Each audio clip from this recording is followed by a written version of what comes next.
Mr. Jones owned a cotton plantation and many slaves. One day he was talking to the owner of the plantation next to his, and Mr. Jones was lamenting the fact that times were tough. He was having to work his slaves harder than ever, and was having trouble with some of them being disobedient or trying to run away. The other plantation owner said he knew someone who could help. Day 1. One day Mr. Jones called his slaves together so a man named Mr. Smith could talk to them. Before beginning, Mr. Smith whispered to Mr. Jones, "Whatever I say, do not contradict me or interfere, and I promise you your slave troubles will end." "My name is Mr. Smith," he said to the slaves, "and this may be the happiest day of your lives. From today forward, you will no longer be slaves, but free men." Mr. Jones was so shocked he started to step forward, but Mr. Smith gestured for him to remain silent. He did, only because the other plantation owner had spoken so highly of Mr. Smith's skills. "You are no longer the property of Mr. Jones," Mr. Smith continued. "You are free. No more would you be forced to labor for the benefit of Mr. Jones. Now you can work for yourselves." Now the slaves were all murmuring and looking at each other. Many were smiling, many were looking puzzled. "In fact, you are now free to leave the plantation whenever you want," Mr. Smith said. "However, since we are surrounded by other plantations, if you leave, some other plantation owner will likely claim you as his own the moment you set foot on his property. So I urge you not to risk your newfound freedom by doing something so foolish. Instead, I suggest that you stay here, no longer as slaves, but as willing participants and part owners of this plantation. Yes, this is now your plantation." Mr. Jones bit his tongue to keep from objecting. "For now, we might as well leave Mr. Jones in charge," said Mr. Smith, "since he is the only one with any experience at running a plantation, which is quite a complicated thing to manage. But he will no longer be your master, but just another worker on the plantation. In fact, he will now be using his organizational and management skills to serve you. Whatever problems you may have had with him before, you are now all equals, and you need each other to make this work. If we all cooperate and work together, we can all reap the benefits together. In honor of this happy occasion, I present you this new symbol of togetherness and cooperation, this flag, which shall be the emblem of the new, free Jones Plantation." He held up the new flag, but most of those listening were still too amazed to respond. "And this shall be our motto," Mr. Smith announced. "We work together as free men for our mutual benefit, pledging our allegiance to the Jones Plantation, which stands for prosperity, liberty, and justice for all. To celebrate, everyone has the rest of the day off. Enjoy your freedom, do as you please, and be back here tomorrow morning, bright and early, so that we may begin work on this great and noble new endeavor as equal free men." Finally convinced that Mr. Smith was serious, the former slaves applauded and cheered. Day 2.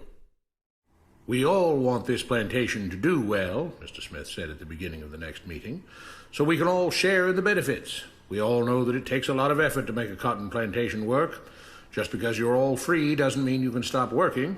In fact, since you're now working for yourselves, I expect you to work even harder than ever before, but now with pride and joy, knowing that you're working for yourselves. Of course, there still have to be rules. If everyone just does whatever he wants, the plantation won't produce anything. This experiment will fail, and we'll all starve. You should be thankful that Mr. Jones has agreed to stay on to lend his knowledge and skills to this endeavor, and I trust you will all do your own part to make this work. Several of you have been chosen to act as project supervisors to manage different aspects of the operation, to make sure everyone is doing his assigned job, to make sure that the rules are followed, and so on. The rest of you may head out to the fields to start your first day of work as free men." Day 3. The next morning, Mr. Smith had a grim expression on his face as the daily meeting began. "I have an unpleasant duty to do today," he said. "Yesterday, Charles was caught keeping some of the cotton he picked, presumably to sell for his own personal profit. That is against the rules. That is stealing. For that, Charles must be punished."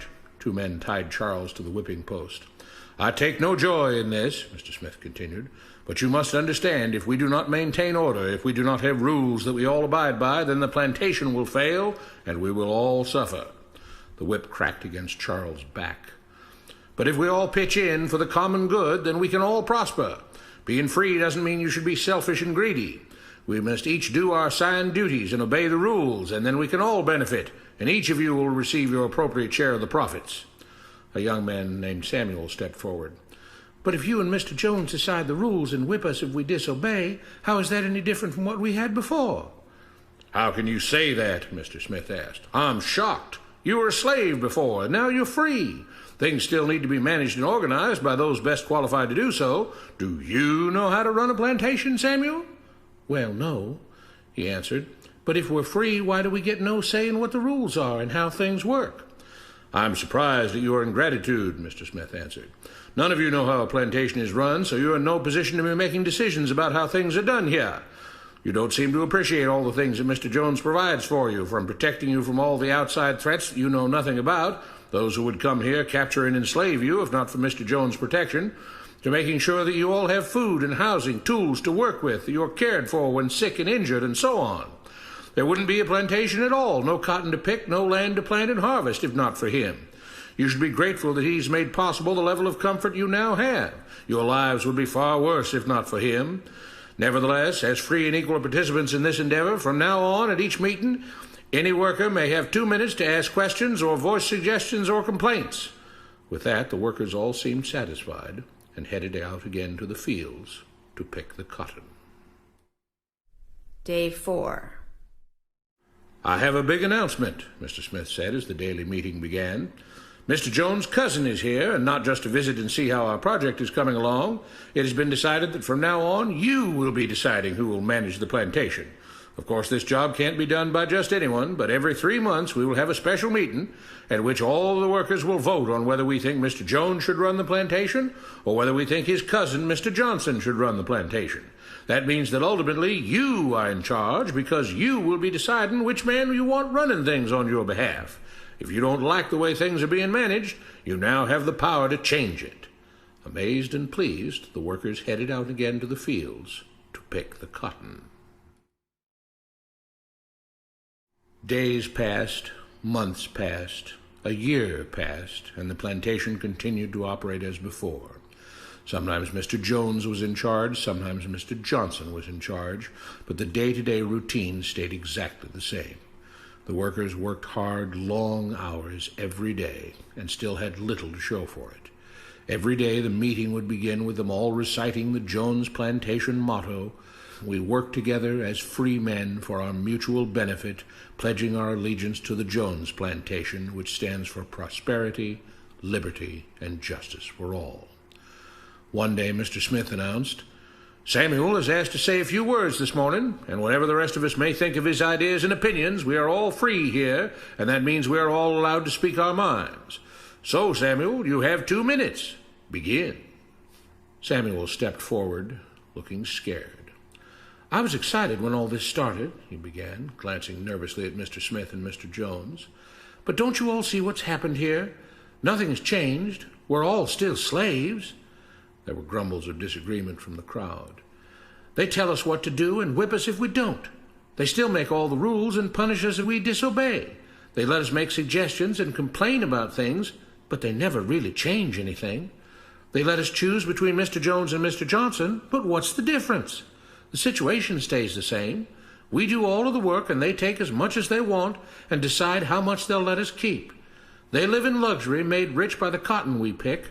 We do all the work and have to build our own huts, grow our own food, and take care of ourselves. They leave us just enough that we don't revolt or run away. This is not freedom. We're all still slaves. They've only changed the words they use, but nothing else has changed. They say we're all free and equal, but we're not. They command and we obey. That's not freedom. That's not equality.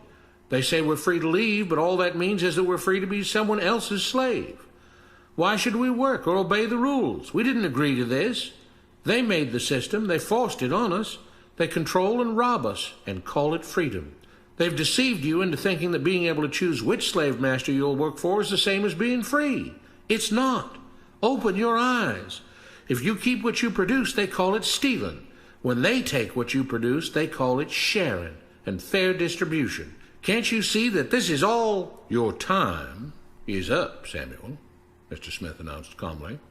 At his gesture, 2 supervisors grabbed Samuel by the arms and led him to the whipping post. "I'm sorry, Samuel, but you've broken the rules. There are rules against encouraging others not to work and encouraging others to break the rules. You're only hurting all of us with your discontentment and your complaining and your disobedience." The whip fell and Samuel let out a grunt. "Without rules, without order, all would be lost. Without law, there would be chaos. We can't just behave as wild animals, each doing whatever he pleases. We must all follow the plan and all do our duty for the betterment of everyone, and those who do not must be punished." The whip fell again, and blood flowed freely from Samuel's back. "Samuel, it is you who are stealing from the others. When you don't do your assigned work, you are making more work for others. When you disobey the rules, it is you who are endangering the future of everyone else here. You are the thief. You are the criminal. You are the one trying to destroy the arrangement that keeps us all safe and prosperous." At every lash of the whip, the other workers cheered louder and louder, some yelling curses at Samuel. "Being spoiled and selfish, you complain about everything, talking as if you're oppressed. But you are the one ruining things. You are the one keeping us from being all we could be. It is your greed and your rebelliousness that is hurting all of us. They all play by the rules," Mr. Smith said, gesturing at the others.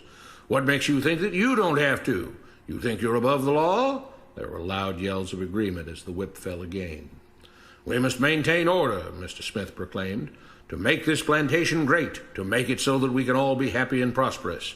To have the society we want, there have to be rules. We all have to contribute our fair share to this great endeavor, and we cannot tolerate actions and attitudes that seek to undermine the amazing things that together as free men we have achieved and will continue to achieve."